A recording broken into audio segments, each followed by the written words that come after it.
Coming up today on Great Day Connecticut. Do your kids like mac and cheese? Who doesn't? We're introducing you to a local woman who made a product that'll make your life easier and theirs healthier.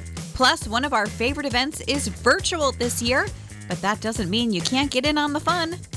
And a new true crime series executive produced by Curtis 50 Cent Jackson. We're talking to two of its stars. We're making your day a great one, starting right now.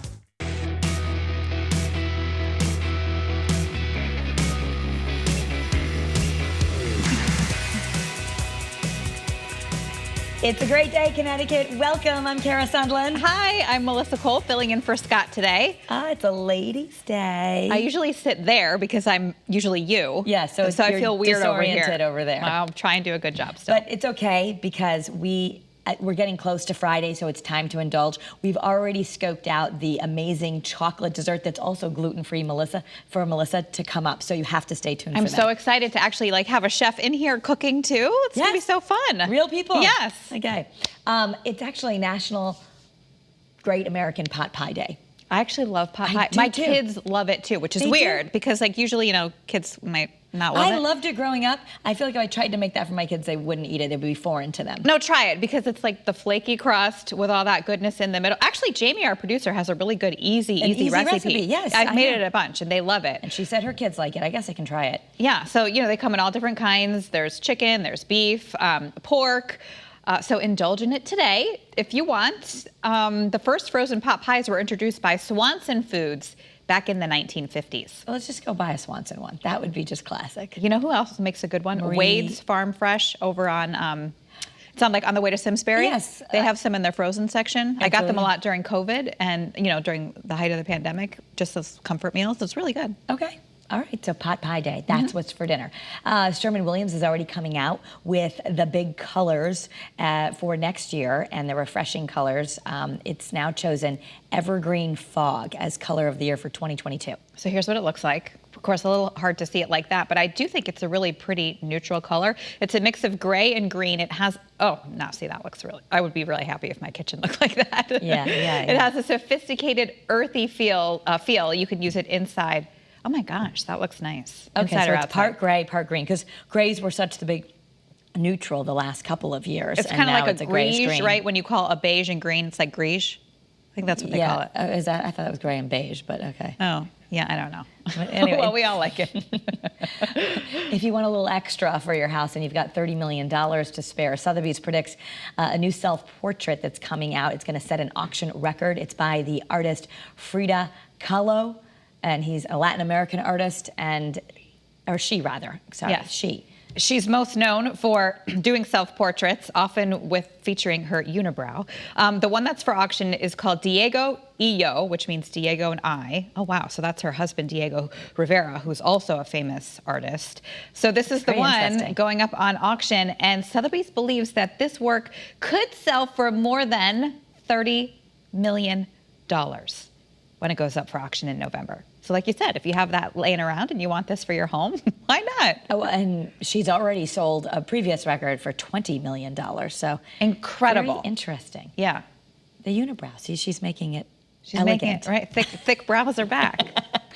All right. A dog is, of course, a human's best friend, but these firefighters outside of St. Louis certainly have quite the new pal, I should say. He's named Rico. Yeah, and they saved him. He was in a 40-foot well. He went for a little neighborhood stroll and stumbled into the pit. Aww. But now he's free. And they got him out. And thank you to the Prairie Town and Edwardsville Fire Departments. He's happy to be back with his family, I'm sure. Oh, good boy, Rico. Don't take those little neighborhood strolls without watching where you're going. Be careful. It just took me back to Silence of the Lambs. That's all I could think of. Oh, gosh. I haven't seen that movie in a really long time. Or Jamie says, Baby Jessica. I haven't seen that one. But Silence of the Lambs, she's in the well. Yeah. And, he's yelling at her. It puts the lotion on the... I remember watching that movie just like this the whole time. It puts the lotion in the basket. Okay. Anyway, Apple, that movie could be depressing, but don't worry because Apple has new software out and it's going to, I think this is actually a really good idea. We're using tech for everything else. It's now perhaps going to screen for signs of depression and other mental health conditions. Yeah, that is really good, especially for teens who are always on their phones, right? So the Wall Street Journal reports the company is developing an algorithm that uses health information from users like physical activity levels, sleep patterns, mobility. It's all part of an effort between Apple, the University of California, and biotech company Biogen. They're going to be looking at things like anxiety, depression, and stress as it relates to cognitive impairment. And it'll be an app for early detection of these conditions, because if you can see that someone is either not sleeping or sleeping all day or barely moving or checking certain social media sites all the time, it can warn you that the behavior you have is could be contributing to depression. So I mean, I guess it could be good, right? Yeah. This is good. A new study suggests people with a higher consumption of dairy fat, I just immediately think of like ice cream, have a lower risk of cardiovascular disease. Bring on the dairy and get it full fat. Get the Ben and Jerry's. So they studied more than 4,000 60-year-olds in Sweden, and they measured the blood levels of a fatty acid that's found in dairy foods, and then they followed them for a long time, 16 years, and they found that, you know, those who ate that high, they eat that in Sweden anyway. They have a lot of higher fat, you know, the full-fat yogurts, the overnight full-fat oats, cheeses, right, butter, things like that. Yeah, I don't think that they mean like, you know, bad fats. They're talking about like real dairy. Real dairy. Yes. I guess there's like cheese, milk, cream, you know, butter, exactly, yogurt. So, hey, that's good news. They had a lower risk of cardiovascular disease and lower risk of death in general. Yes. Well, it used to be in the 80s and the 90s when everything was low fat. Free, get fat free. And now, you know, really it's completely, we all got fatter as a nation, and they're saying, go get the full fat dairy. I remember my friend in high school, we got a whole thing of those Snackwells cookies, because we ate the whole thing. We're like, oh, they're fat free, they're fine. Yeah, of course, because when there's no fat, you don't feel it. So you're just like, I'm not full. Let me eat the whole Snackwells. So bring on the healthy fats and bring on the dairy. Yes. All right. A tragedy of pandemic deaths has now been accompanied by a lot of mental health problems, which we know. One of them may be a lot more alcohol use. Yeah, I mean, they have noticed that alcohol stores have been selling more alcohol during the pandemic, but it really is problematic because people have either lost their job, maybe lost a loved one, feeling isolated, feeling lonely. It really has taken a lot of toll on people. And about 1 in 5 Americans report that they are drinking too much. So they're self-reporting that. Yeah, I think some actually reported that it was like during the week, a heavy drinking period during the week. My it's not question is, unusual. and how do they get up and go anywhere after? I'm definitely a lightweight, so I don't have any opinions on that one. Me too. My friends used to call me the chirper. They're like, come on. Okay. Chirp, chirp. Anyway, Britney Spears, it's coming out in some court papers that there's another reason she really wants her dad, Jamie Spears, taken off as her conservator, and that's because she is going to enter into a prenup with her fiance. Okay, I didn't even know she was getting married. I guess this news broke earlier in the week. It's maybe a little more than a week ago. Okay, so this is her fiance. He's 27. He's 27. She's 39. They say they're in love, but they need a prenup, and she doesn't want her dad being involved in it because he thinks that she says he's not any good for her.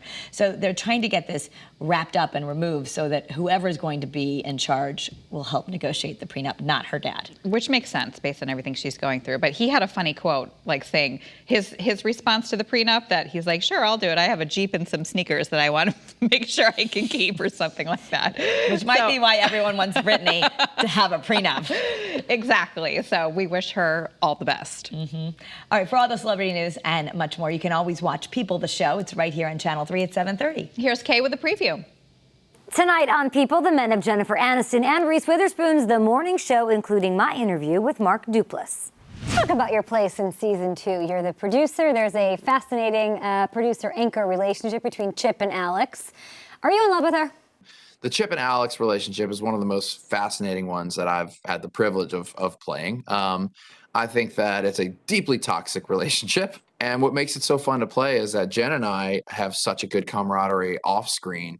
We like each other so much, and we improvise a lot in these scenes and throw a lot of different things in.